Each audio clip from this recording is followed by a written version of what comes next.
Hi, and welcome back to Beans and Bezels.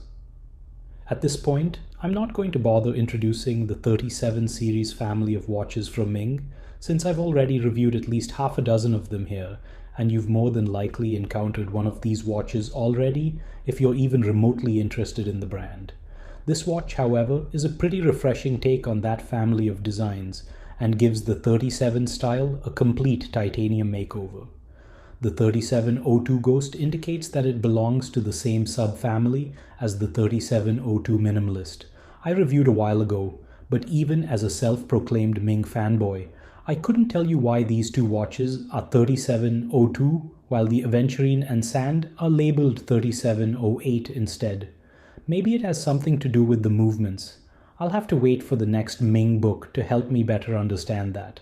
The 3702 Ghost is a limited run of 300 pieces and was launched in April of this year, priced at $4,150 if you bought it from the authorized dealer in the US, Collective Horology. After owning a few 37 series watches in the past, I had decided to avoid this design family and wait for something different. But when I saw this piece, I couldn't help myself. The all-titanium aesthetic was something I could not resist, and I had to have one. So I've had this watch on my wrist for almost 2 months at the time of this review, and I'm very pleased with my decision. Let's check it out. I measured the case to be 37.75 millimeters in diameter, 44.25 millimeters from lug tip to lug tip, and 11 millimeters in overall thickness, which includes the curved sapphire crystals on the top and bottom of the case. The case is made entirely of grade 2 titanium, which includes the mid-case, bezel, crown, and caseback. The design of this watch is identical to the 37 series watches that have come before it, but the fact that it is made entirely of titanium is a very refreshing take on what I think is a somewhat stale design at this point. The design is quite simple, but it is executed well with the usual excellent build quality that Ming delivers on their cases. The case has no contrasting finishing by way of matte or polished surfaces, and I think that's okay and adds to the somewhat sterile aesthetic that I find particularly attractive. Ming states that they didn't add contrasting finishing on the case because grade 2 titanium cannot be polished. I believe that is not entirely true since plenty of watches have well executed polished surfaces on grade 2 titanium cases and bracelets. The Christopher Ward Lumiere and Haley O's Seaforth before are examples of this from watches that I own personally. There is a comfortable 6.5mm push-pull crown at the 3 o'clock position that is very easy to grip and operate, and if you flip this watch over, you'll see an exhibition caseback that is attached to the mid-case by means of 4 screws. The caseback states a water rating of 100 meters, but Ming are proud to state that this watch is actually rated for up to 260 meters of water resistance, which is an incredible achievement for a watch without a screwed-down crown or caseback. They state that they went with 100 meters on the caseback because of an inside joke, but I wouldn't be surprised if the truth was that the watch ended up being far more pressure resistant than they initially planned for. When thinking about this dial, I find myself most impressed by the fact that both the case and dial materials are so closely color matched. I don't imagine this was easy to achieve, considering most brands use entirely different suppliers for cases and dials, and trying to finish and material match between the two sounds like a significant logistical challenge. The dial is a multi-finish titanium slab featuring sunray-style radial brushing just below the floating hour rings and a circular brushed center section. The outermost raised rehaut section is actually part of the case, even though it convincingly looks like a dial element. As with many Ming watches, you have a high ceram infused sapphire crystal, with the ceramic luminous material bonded to the inner etched surface of the crystal, forming a circular marker ring. The design closely resembles the layout of the bluefin.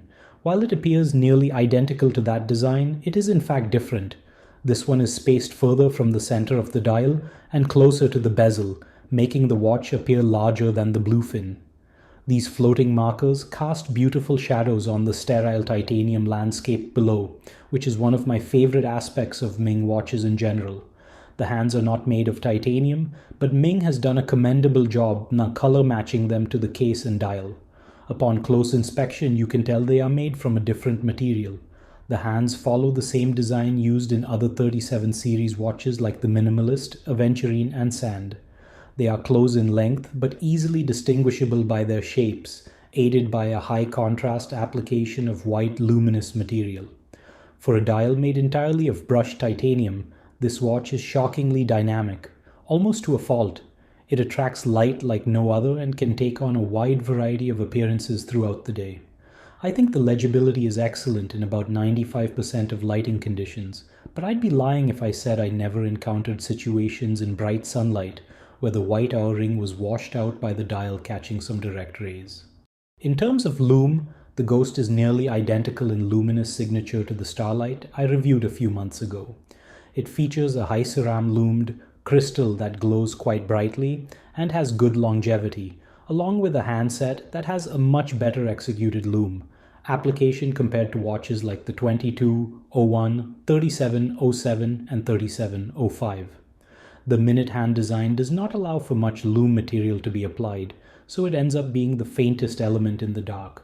However, even with that design choice, the watch remains fairly easy to read well into the night.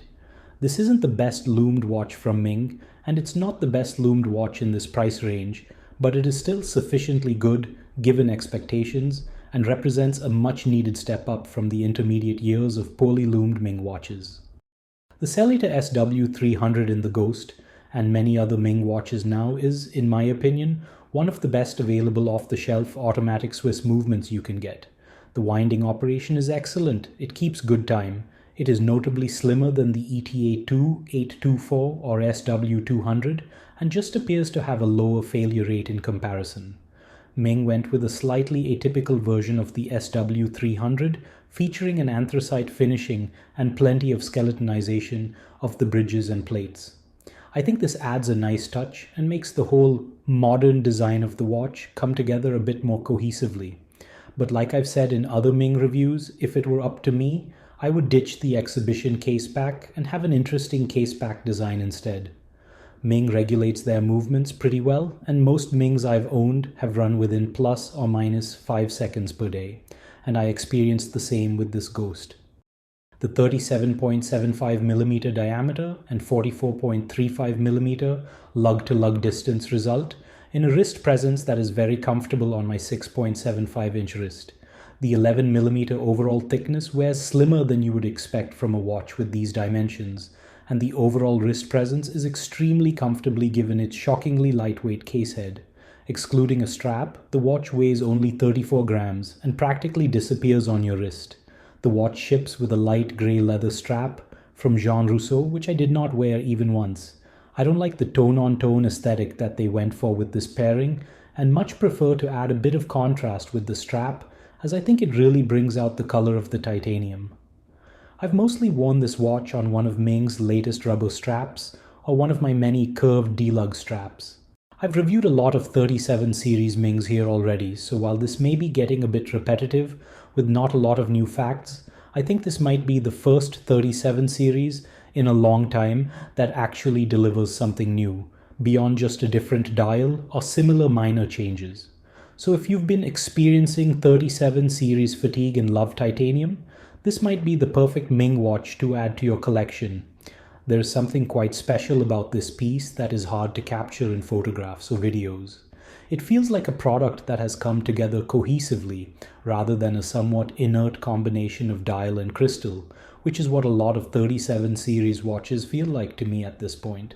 This watch reminds me of the 2701 in many ways, even though that watch was perhaps more intentionally designed, considering that whole design family did not extend beyond the first and second.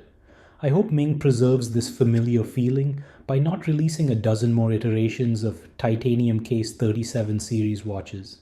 And if you're looking for an everyday Ming watch that offers a different experience from everything that has come before it, in a package that isn't entirely inaccessible, this is the one for you. As always, thanks for watching, and please subscribe to this channel if you enjoyed this content.